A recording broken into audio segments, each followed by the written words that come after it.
Hello friend, मेरा नाम राज है और मैं लखनऊ से अपने यूट्यूब चैनल ऑनलाइन नर्सरी में आपका स्वागत करता हूं। ये मेरे मियाजाकी प्लांट है जिसका अपडेट मैं आज आपको दे रहा हूं। ये लमसम इसको लिए हुए टोटल अभी 2.5 साल हो गया है और मैंने एक बार भी इससे कोई भी फ्रूट नहीं लिया है ना। इसमें जब भी बौर या मंजर आता था तो मैं हमेशा उसको तोड़ देता था, क्योंकि उसके भी बहुत सारे कारण हैं। क्योंकि अगर प्लांट आप बहुत ही छोटे पे उससे फ्रूट फल लेने लगेंगे तो वो अपनी ग्रोथ पे ध्यान नहीं देगा और फिर धीरे धीरे करके प्लांट मरने की कगार पे आ जाता है। तो यही कारण था कि मैंने इससे जो भी फ्रूट्स वगैरह जब भी इस पर सेट हुए थोड़ा बहुत, तो मैं उनको हमेशा हटाता गया। इस बार भी मैंने हटा दिए। तो हटाने के कारण देखिए इसमें जो भी पत्तियाँ वगैरह हैं, नई लीव्स आना फिर से शुरू हो गई है ना। और इसका ट्रंक जो आप देख रहे हैं, ये भी ट्रंक भी इसका काफ़ी ज़्यादा अच्छा खासा मोटा है ना, क्योंकि 2.5 साल हो गए हैं। और इसको बीच से जैसे कभी कभी ये रहा था, जैसे ट्रंक देखिए, ये देखिए ट्रंक यहाँ से ग्राफ्ट हुआ है। और अभी जब बारिश हुई थी तो उसके साथ पत्थर बहुत पड़े थे, तो इसमें कम से कम 12-15 ब्रांचेस ऐसी थी जो ख़राब हो गई थी। अब आप समझ लीजिए कि 15 ब्रांचेस अगर किसी प्लांट की काट दी जाए तो प्लांट का शेप किस तरह का हो जाएगा। तो वो आपके सामने इस तरह का हो जाएगा, है ना। इसकी 15-16 ब्रांचें मुझे काटनी पड़ी। और ये पैरा मैंने इसी वजह से इसके ऊपर लगा रखा है। ये गमले में ही है और मैंने इसको थर्माकोल के बॉक्स में रखा है और ये 14 इंच के गमले में है प्लांट। और इसमें सबसे जो इम्पोर्टेंट रहता है केयर करने पे आपको, कि इसमें पानी का थोड़ा सा आपको ध्यान रखना पड़ता है। और सबसे बड़ी चीज़ है कि देखिए मियाजाकी वगैरह कुछ ऐसे प्लांट हैं जिनकी मतलब ओवर केयर करनी पड़ती है। मैंने इतने दिन में यही देखा है कि इसकी केयर कुछ ज़्यादा ही करनी पड़ती है अन्य प्लांट की अपेक्षा, है ना। ये बहुत ज़्यादा टाइम टेकन वाले होते हैं, बहुत धीमी गति से चलते हैं और केयर हद से ज़्यादा होती है इनकी। अभी जैसे कि बारिश वगैरह ओले गिरे थे तो इनकी बहुत सारी जो ब्रांचेस थी वो टूट गई, ख़राब हो गई, काली पड़ गई, क्योंकि चोट लग गई थी। तो चोट लगने पे 2 ही 3 चीज़ें होती हैं कि जब चोट लगती है प्लांट पे, किसी तरह से कट का निशान लग जाता है तो फिर वहाँ से गोंद निकलना शुरू हो जाता है। वो उसको गमोसिस कहते हैं, धीरे धीरे करके पूरे प्लांट को मारेगा। इससे अच्छा है कि आप देखिए पानी अभी भी इसमें थोड़ा गिरा था तो अभी भी भरा हुआ है और ये नीचे से ही पानी को शक करता रहता है और थोड़ा थोड़ा रूट्स को अपना मिलता रहता है। अभी पैरा लगाने से यही एक फ़ायदा है कि पानी की आपको प्रॉब्लम नहीं होती है, गर्मी कितनी भी पड़े। तो पानी बहुत ही, इसको मैं जब मिट्टी देख लेता हूँ अच्छे से सूखने लगी है तभी पानी देता हूँ, जल्दी पानी नहीं देता हूँ। अभी इस बार जो पत्थर अप्रैल वगैरह में गिरे थे, अप्रैल के लास्ट वास्ट में गिरे थे, तो उससे प्लांट्स को बहुत ज़्यादा नुकसान हुआ। इसकी बहुत सारी अच्छी अच्छी ब्रांचेस, 12-15 ब्रांचेस सोचिए काटनी पड़ी, वरना प्लांट कितना बुशी होता और कितना अच्छा लगता, ये तो आप समझ ही सकते हैं। देखिए अभी भी मिट्टी इसमें अच्छी खासी मॉइस्ट है, ऐसा नहीं है कि बहुत ज़्यादा सूख गई है मिट्टी। देखिए नमी बरकरार रहती है प्रॉपर, इतनी गर्मी में भी। और चूँकि थर्माकोल के बॉक्स में है तो उससे क्या रहता है कि गर्माहट जो है वो प्लांट को अंदर से नहीं मिल पाती है। जो गर्मी पड़ती है ना, लू चलती, तो वो अंदर नहीं लगती है। तो जड़ें चूँकि गर्म नहीं होती हैं तो प्लांट स्वस्थ रहता है। तो गर्मी में सबसे इम्पॉर्टेंट तो यही रहता है कि अगर आप गमले में भी प्लांट लगाते हो तो उसको आप थर्माकोल में कोशिश करें रखने के लिए। और ऊपर से आप थोड़ा सा पैरा अगर उस पर डाल देंगे तो आपको बार बार पानी देने से आप बच जाएंगे। और दूसरी चीज़ है कि आपको जो रूट्स होती हैं वो जलेंगी नहीं धूप वूप की वजह से, है ना। वरना हीट इतनी ज़्यादा हो जाती है कि फिर प्लांट को काफ़ी प्रॉब्लम हो जाती है, लीफ सूखने लगती है। जैसे एक मित्र हैं, उन्होंने सब्सक्राइबर ने बोला था कि भाई प्लांट सूखने पे एक वीडियो बना दो, तो उसका भी मैं वीडियो बना दूंगा कि प्लांट क्यों सूखता है, आपका गर्मियों के समय में पत्तियां क्यों ख़राब हो जाती हैं, सूख जाती हैं। उसका भी मैं कुछ दिन बाद वीडियो बना दूंगा। लेकिन अभी मैं मियाजाकी का अपना अपडेट दिखा रहा हूँ। ये देखिए लीव्स वगैरह, इसमें मैंने अभी तक मतलब आप ये समझिए कि 2.5 साल में किसी भी तरह का मैंने कोई केमिकल का स्प्रे वगैरह कुछ भी नहीं किया। समझ रहे हैं, बिल्कुल नॉर्मल तरह से जैसे प्लांट रहता है बिल्कुल वही चीज़ें उसको देता रहा। गोबर की खाद, वर्मी कंपोस्ट, बस इसके सिवा एक्स्ट्रा और कुछ भी मैंने नहीं दिया, है ना। पानी भी मैं सच बताऊं तो बहुत ही कम देता हूं। पानी मैं बहुत ज़्यादा नहीं देता हूं क्योंकि मुझे पता है कि बहुत ज़्यादा पानी देने से डाई बैक की प्रॉब्लम और ये सारी चीज़ें चालू हो जाती हैं। तो पानी आप थोड़ा सा लिमिट में ही दें, थोड़ा कम देंगे तो प्लांट स्वस्थ रहेगा, लेकिन ज़्यादा दे देंगे तो डाई बैक आ जाएगा, ऊपर की डंडियाँ काली पड़ने लगती हैं। ये ज़्यादा ओवर वाटरिंग से होता है ना, और फंगस से भी होता है। दोनों तरह की डिजीज़ रहती हैं। अब ये देखिए डंडियाँ कितनी ज़्यादा आपको लंबी लग रही होंगी, जैसे इनकी कटिंग ही नहीं हुई है, लेकिन चूँकि इसमें बहुत सारी शाखाएँ आई थी तो इस वजह से उस समय वो सही थी। देखिए आपको हर जगह कट का निशान लगेगा। मुझे 15-16 ब्रांचेस की काटनी पड़ी। मुझे आज भी उस चीज़ की बहुत तकलीफ़ हो रहा है क्योंकि मैंने इसको बहुत ही अच्छे से पाला था, लेकिन अब क्या करें। अब ये प्राकृतिक आपदा एक तरह से कह सकते हैं इसको, तो कि पूरी तरह से वो पत्थर गिरने लगे तो सबसे ज़्यादा नुकसान इसी को हुआ। ग्रीन नेट भी उस समय नहीं लगा हुआ था, तो सबसे ज़्यादा ब्रांचेस जो ख़राब हुई वो इसी प्लांट ही ख़राब हुई। 15-16 ब्रांचेस, कुछ ब्रांचेस तो 20 से फट गई थी, तो मुझे मजबूरन काटनी पड़ी और काफ़ी अच्छी खासी थिकनेस हो गई थी उनकी। और इसमें बस यही है, गर्मी में आप किसी तरह की कोई खाद ना दें, है ना। मियाज़ाकी का अगर प्लांट आपके पास है तो गर्मी में आप उसको कोई भी किसी ना रासायनिक, ना आप वर्मी कंपोस्ट, ना गोबर खाद, कोई खाद मत दीजिए। सिंपल वाटरिंग रखिए, और वो भी तब रखिए जब सॉइल आपकी अच्छी खासी सूख गई हो, है ना। गीली हो तो फिर पानी मत दीजिएगा, सूखी हो तभी आप पानी दीजिएगा। और ऐसी जगह पे रखिएगा जहाँ से नीचे से हीट, मतलब जड़ों को ना गर्माहट लगे, है ना। जैसे हीटिंग, बहुत से लोग छत पे खुला ऐसे गमले को रख देते हैं तो सूरज की रोशनी गमले पे पड़ती है, तो डायरेक्ट अगर गमले पर पड़ेगी सूरज की रोशनी तो उससे ये रहेगा कि धीरे धीरे गमला जो सीमेंट का होगा तो वो गर्माने लगेगा, प्लास्टिक का होगा तो बेहतरीन गर्मा जाएगा, उसमें तो प्लांट बचना ही मुश्किल है ना। अगर प्लास्टिक का गमला आप यूज़ करते हैं और खुले धूप में आपने रखा है तो आप खुद ही नोटिस करे होंगे कि ऊपर से पत्तियां पूरी काली पड़ के प्लांट सूखना शुरू हो जाएगा। तो वो इसी वजह से होता है कि रूट अंदर की जो होती हैं वो खुद जलने लगती हैं गर्माहट की वजह से।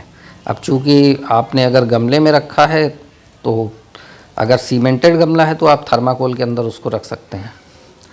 आप देखिए कोई भी पत्ती मेरी ख़राब नहीं है इस समय, जो भी हैं मतलब साफ़ सुथरी पत्तियां हैं और नई पत्तियां अच्छे से ग्रोथ कर रही हैं।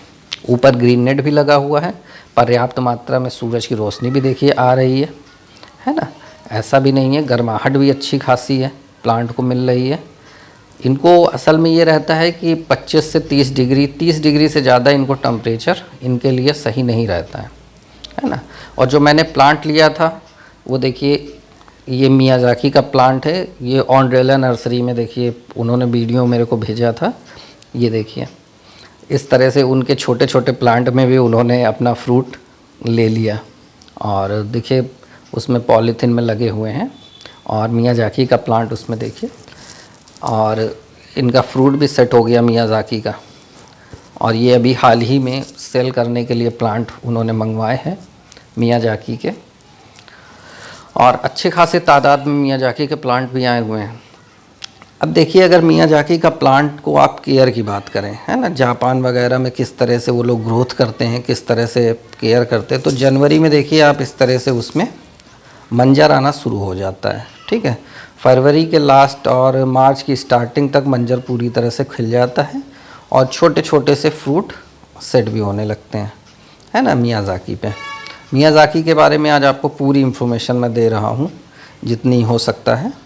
और ये लोग करते क्या हैं कि जो भी एक्स्ट्रा फ्रूट्स होते हैं उनको पूरी तरह से हटा देते हैं, केवल 1 या 2 फ्रूट्स को छोड़ते हैं बस। देखिए एक ऊपर उन्होंने छोड़ दिया, एक नीचे छोड़ दिया, 2 फ्रूट्स को छोड़ देते हैं, बाकी जितने भी होते हैं हटा देते हैं। अगर कोई कमज़ोर फ्रूट हुआ तो एक ही रखते हैं फिर, है ना। तो मंजर को आप अगर अब कभी आपको जब अपने यहाँ प्लांट में आप फ्रूट लेना चाहते हो तो आप सेम ट्रिक को अपना सकते हैं, है ना। आप बहुत ज़्यादा आम के चक्कर में ना पड़ें कि बहुत ज़्यादा उसमें हम आम ले लेंगे। आप कम मात्रा में लीजिए, है ना। जो फालतू में बहुत ज़्यादा निकल आए हों, आपको लग रहा हो कि अच्छे से वो नहीं प्लांट कर पाएगा सरवाइव, तो ऐसे प्लांट में आप बहुत ज़्यादा फल की उम्मीद ना करें। अब इनके जो भी प्लांट होते हैं, आप ये समझिए कि वो 12 साल, 15 साल, 16 साल पुराने प्लांट होते हैं। और चूँकि सब ड्रॉप वैरायटी के होते हैं, क्योंकि उनकी कटिंग छटिंग इस तरह से करी जाती है कि वो मुश्किल से 4-5 फीट की हाइट के ही अंदर रहते हैं। जो 16-16 साल पुराने प्लांट हैं, समझ रहे हैं आप। 16 साल पुराने जो प्लांट होते हैं वो भी 5-6 फीट की हाइट के अंदर ही रहते हैं, इससे ज़्यादा उनकी हाइट भी नहीं बढ़ती है। अब अप्रैल में जब आप आते हैं तो देखिए इसमें फ्रूट कितने अच्छे से सेट हो चुका है ना। 1-2 महीने के अंदर इसका साइज़ अच्छे से इंक्रीज़ हो जाता है। इनके जो भी प्लांट हैं, जो ये प्रोफेशनल तौर पे मियाजाकी शहर में ही जो अपना प्लांट को इन्होंने लगा रखा है, तो इनके प्लांट की जो एज है वो 15-16 साल की है। दूसरी बात है कि ये हर प्लांट में 1 या 2 ही फल रखते हैं, है ना। तो इस तरह से रखने से प्लांट मतलब जो फल होता है उसका शेप, कलर और मीठापन, ये सारी चीज़ों को ये मेंटेन रख पाते हैं। जैसे कलर मियाजाकी में इनको 50% चाहिए, है ना। मीठा, उसका टेस्ट, आपको बहुत ज़्यादा मीठे फल वहाँ पे नहीं पसंद किए जाते हैं। मियाजाकी बहुत ही नॉर्मल मीठा होता है, बहुत ज़्यादा मीठा नहीं होता है। जैसे अपने यहाँ चौसा वगैरह होता है, इतना मीठा नहीं होता है ना। आप ये मान सकते हैं कि 60%, है ना। टेम्परेचर की बात करें तो मैक्सिमम वो लोग 30 डिग्री टेम्परेचर तक फल पकने के लिए टेम्परेचर को मेंटेन करते हैं। इससे ज़्यादा फिर प्लांट अपने आप को सरवाइव करने में उसको प्रॉब्लम होती है। देखिए कितने अच्छे से कलर आया है इसका, मतलब ग्लोरी कलर, बिल्कुल ग्लो कर रहा है।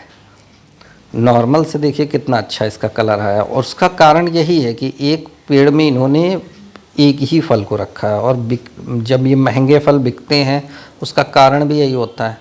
अपने यहाँ क्या होता है, नॉर्मली आपने देखा होगा कि अगर एक ही बौर में 8-10 आम लगे हुए हैं तो आदमी नॉर्मल उन्हीं को लगा रहने देता है कि अरे यार काटने से कोई फ़ायदा नहीं, 8-10 आम हो जाएंगे। लेकिन वो 8-10 को नहीं रखते हैं, वो एक को ही रखते हैं, बाकी को वो हटा देते हैं पूरी तरह से।